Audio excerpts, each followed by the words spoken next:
Quando você usa ali algum remédio da família dos prazóis, ele é da classe dos inibidores de bomba de prótons.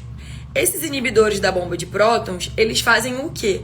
Reduzem a nossa produção de ácido, né? O nosso estômago, ele tem um pH ácido, que fica ali entre 1 a 2. Quando você fica usando esse remédio a longo prazo, isso vai fazendo a alteração desse pH, que sai de 1,2 para até 3, 4. Então a gente muda, né? A gente tende a tornar um pouco mais básico o pH desse nosso estômago. Tá, Larissa, mas e aí? O que isso significa? Quando você tem, por exemplo, um diagnóstico de uma gastrite, você tá com o estômago inflamado. E aí o médico muitas vezes te prescreve algum medicamento da classe dos prazóis para poder fazer com que você consiga reduzir a produção desse ácido para não sentir tanta dor. Porque muitas vezes o paciente com gastrite, por exemplo, ele está sentindo dor, ele está sentindo desconforto. Então o prazol naquele momento vai reduzir a dor e o desconforto porque vai diminuir a produção de ácido do seu estômago. E ao fazer a redução da produção de ácido, isso melhora um pouco o teu desconforto, né? Alivia o sintoma que você vem sentindo. Só que qual é o problema?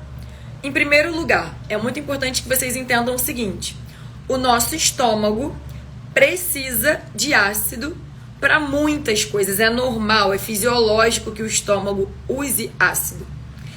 Esse ácido que o estômago produz, ele tem várias finalidades.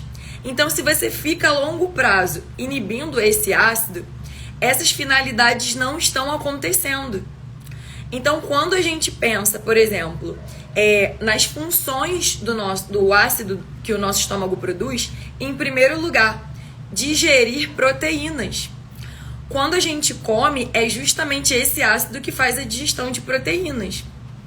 E lembra que a gente conversou lá na outra live sobre neurotransmissores, a importância que as proteínas têm na nossa vida, na nossa mente, na nossa produtividade?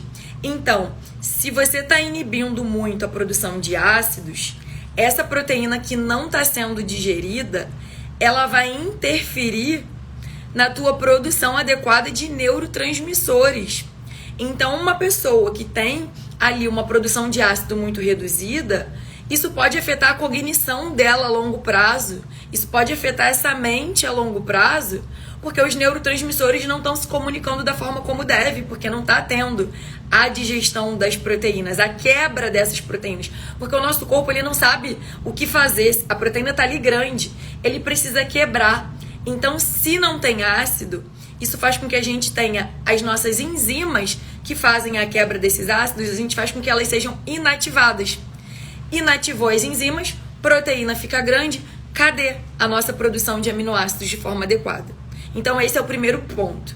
Usar um prazol a longo prazo pode afetar a tua produção de neurotransmissores, o que pode afetar a sua mente, sua cognição, a sua memória. Outro ponto, a partir do momento que você está usando esse prazol e você está inibindo essa produção de ácido, isso também faz com que a gente tenha uma diminuição da absorção ali de várias vitaminas e minerais.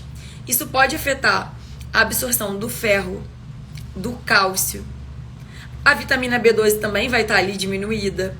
Então você pode desenvolver várias deficiências nutricionais por conta de um uso prolongado de algum prazol. E aí, se eu tô falando de neurotransmissores e eu tô falando de B12, o que isso pode caracterizar a longo prazo? Uma demência. E a gente vê muitos pacientes, por exemplo, idosos, que usam, né, algum prazol porque tomam vários medicamentos e esse prazol é usado como um protetor. Mais à frente a gente vai falar sobre isso.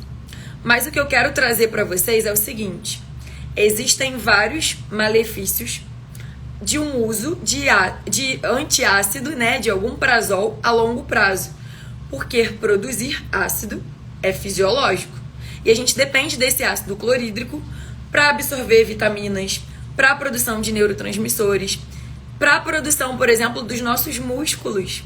Então, uma pessoa que usa a longo prazo, imagine um idoso usando a longo prazo, que já tem aí, muitas vezes, uma fragilidade, né, muscular, uma perda de massa muscular. Então, olha quantas coisas somadas vão acontecendo com esse uso do Prazol a longo prazo.